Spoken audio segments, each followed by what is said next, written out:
गनीमत तकसीम होने का मौका है तो ये मौका भी हमारे लिए बहुत सारी हिदायत का सामान करता है, हमारी रहनुमाई करता है। और उसमें एक बात ये भी है कि सहाबाई कराम हुजूर जाने कायनात सल्लल्लाहु अलैहि वसल्लम से कितनी मोहब्बत रखते थे, उनके दिलों में कितना इखलास था, वो हुजूर पाक अलैहिस्सलातु वस्सलाम पर किस तरह फ़िदाकारी का जज्बा रखते थे, ये तमाम बातें भी इस मौका पर हमें नज़र आती हैं। रिश्तों की कदर व कीमत क्या है, एहतराम क्या है, एहतराम इंसानियत क्या है, ये तमाम चीज़ें भी हमें इस मौका पर नज़र आती हैं। सबसे पहले तो जब माल गनीमत तकसीम हो चुका और वो सारा माल जो है वो मक्का के वो लोग जो अभी नए नए मुसलमान हुए थे उनमें कसरत से हुजूर पाक ने तकसीम फरमाया, यहाँ तक कि एक एक शख्सों को 50-50 ऊँट जो है ना वो हुजूर अलैहिस्सलातु वस्सलाम ने यहाँ तो उनकी तालीफ क़ल्ब के लिए। अब ये वो मौका था कि जब जो है वो अंसार वालों के लिए एक और इम्तिहान था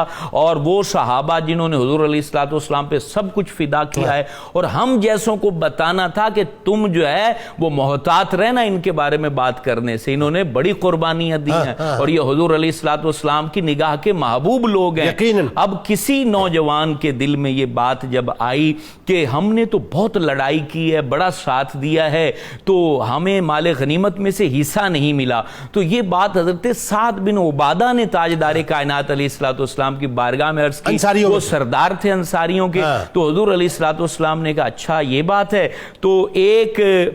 खैमे के अंदर जो चमड़े का खैमा था का इसमें तमाम लोगों को जो अंसारी हैं बिलखुसूस मदीने के लोग हैं उनको इकट्ठा कर दिया जाए। वो सारे इकट्ठे हो गए। अब हुजूर जाने कायनात अलैहिस्सलाम सामने तशरीफ फरमाए। अल्लाह अल्लाह। हुजूर अलैहिस्सलातु वस्सलाम इरशाद फरमाते हैं क्या तुम्हें इस बात की खबर नहीं है कि मैं चल के तुम्हारे पास आया हूं, तुम जो है तुम्हारी इज्जत नहीं थी, तुम्हें अल्लाह ताला ने इज्जत अता फरमाई, तुम फकीर थे, तुम्हें अल्लाह ताला ने गनी कर दिया, तुम गुमराह थे, अल्लाह ताला ने तुम्हें हिदायत अता फरमा दी। और तमाम अंसारी सहाबा अपने सर झुका के हुजूर अलैहिस्सलाम की गुफ्तगू सुन रहे हैं और उसके बाद हुजूर फरमाते हैं बोलते क्यों नहीं? तो फिर एक ने जवाब दिया हुजूर ये अल्लाह और अल्लाह के रसूल का एहसान ही तो है। और फिर नबी पाक अलैहिस्सलाम देखें साहाबा का ईमान और उनका यकीन और उनकी मोहब्बत और एहतराम देखें। फिर नबी करीम अलैहिस्सलाम ने कहा तुम ये भी तो जवाब दे सकते हो कि तुम आपको जो है ना वो मक्के वालों ने निकाला तो हमने जगह दी,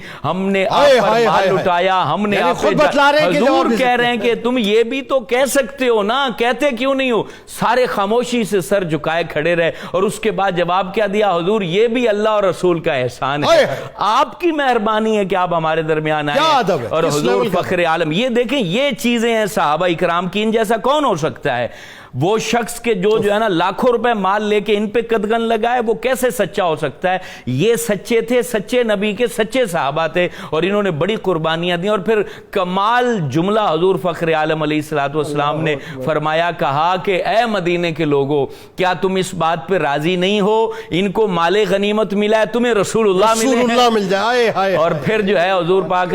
क्योंकि ये वो मौका था ना जब मदीने के लोग बहुत रो रहे थे और वो किस बात पे रो रहे थे? क्या मक्का फतह हो गया है, अतराफ भी फतह हो गए हैं, अब इधर उधर की कोई टेंशन बाकी नहीं रही है, तो कहीं मक्का पाक में हुजूर अलैहिस्सलाम मुस्तकिल जलवा फिगर ना हो जाए। अल्लाह अकबर। वो रो रहे थे और उनके दिलों की बात से अल्लाह ताला ने हमारे प्यारे नबी को आगाह फरमा दिया। और ये वो मौका था कि जब वो रिकॉल कर रहे होंगे बैत उक़बा सानी का मौका,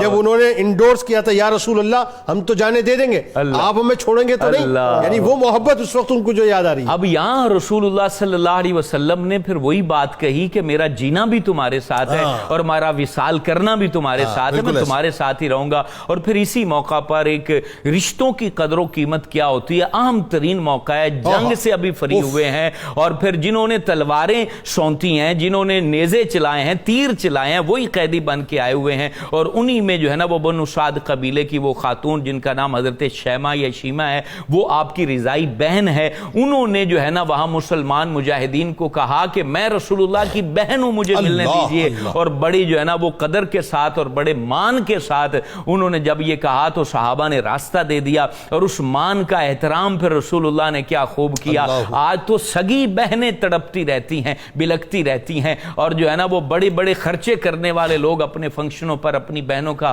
احترام نہیں کر پاتے، اور یہاں دیکھیں رسول اللہ صلی اللہ علیہ وسلم نے خود اپنی چادر مبارک ان کے لیے بچھائی، اور پھر رسول اللہ صلی اللہ علیہ وسلم کو وہ بچپن کی باتیں جو ہے نا وہ یاد کرائیں، اور اتنے عرصے بعد یعنی تقریباً 55-56 سال بعد، ان کی 60 سال عمر ہے، اتنے عرصہ بعد وہ ملی ہیں، اور رسول اللہ صلی اللہ علیہ کلام کی معذرت، تقریباً 61 برس سرکار علیہ السلام کی آلموسٹ مطلب پونے 61 برس عمر ہوگی،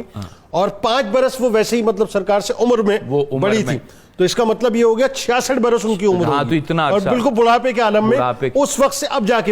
کے ملے ہیں، اور نبی پاک علیہ السلام پہچان بھی رہے ہیں، احترام بھی فرما رہے ہیں، قدر بھی کر رہے ہیں، اور اس کے بعد انہوں نے کلمہ پڑھ لیا، مسلمان ہو گئی، اور پھر رسول اللہ صلی اللہ علیہ وسلم نے بنو سعد قبیلے کا جتنا مال تھا، یا یہ بات بھی میں عرض کر دوں، حضور علیہ السلام نے یہ آفر بھی تھی بنو حوازن اور تمام قبائل اگر مسلمان ہو جائیں تو سارا مال غنیمت واپس کر دیا جائے گا، ہر چیز واپس کر دیجیے، کیونکہ وہ سارے قبائل مسلمان نہیں ہوئے تھے۔ بنو سعد قبیلے کا جتنا مال غنیمت تھا حضرت شیمہ کے صدقے ان کو واپس لوٹا دیا، اور رسول اللہ صلی اللہ علیہ وسلم نے بتا دیا